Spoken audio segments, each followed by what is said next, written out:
Netizens, hindi makamove on sa couture dress ni Pia Wurtzbach sa Cannes. Fans hati ang reaction. Sa dami ng celebrities at couture looks sa Cannes, bakit si Pia pa rin ang isa sa pinaka-pinag-uusapan? Simple lang, hindi lang ito basta gown. Isa itong statement.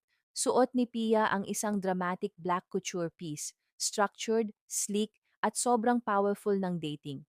Pero ang pinaka-nakaagaw ng atensyon, yung oversized sculptural detail ng gown na halos parang moving art habang naglalakad siya sa red carpet. At ayon sa netizens, parang modern royalty.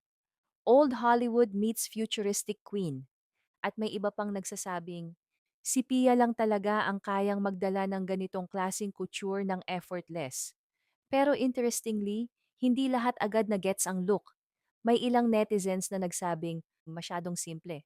Parang kulang at hindi raw agad stand out compared sa ibang Cannes gowns. At doon nagsimula ang usapan online. Kasi habang tumatagal, mas lalong napapansin ng fans yung elegance ng outfit niya. From the silhouette, movement, hanggang sa confidence na dala ni Pia habang rumarampa sa red carpet. Actually, maraming fashion fans ang nagsasabing ito raw yung klase ng outfit na hindi mo agad maa-appreciate sa unang tingin. Pero habang tumatagal kang nakatingin, mas lalo mong nare-realize kung gaano siya ka-iconic. At isang bagay ang napansin ng marami, hindi na kailangan ni Pia ng sobrang loud na styling para mapansin. Minimal accessories, slicked back hair, soft glam makeup, tahimik yung look pero malakas yung impact.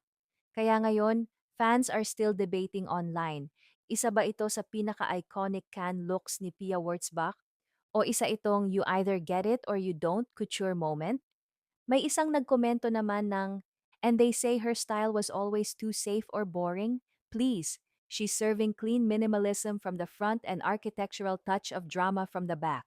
A fashion act from Pia Wurtzbach. Hirit naman ng isa, couture kung couture ang labanan. Di papatinag ang reyna.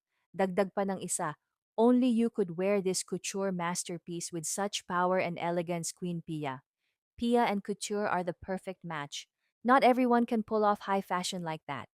The elegance, the confidence, the aura, nobody does it like Pia Wurtzbach Johnsy. That look deserves a standing ovation. Stunning! You glow in colors that suit you. May ilang netizen naman ang napakomento ng, it's giving Ann Curtis Campanerang Cuba but high fashion. Wow! Hirit rin ng isa. Taray! May sariling sandigan. Makulit na hirit rin ng isa. Queen P, bakit mo ipinasa yung upuan mo? I cannot. Bakit pag kami nagsuot ng ganyan mukhang ewan? Bakit pag ikaw? Pang-icon. Ikaw? Anong masasabi mo sa couture dress ni Pia Wurtzbach? Let us know in the comment section.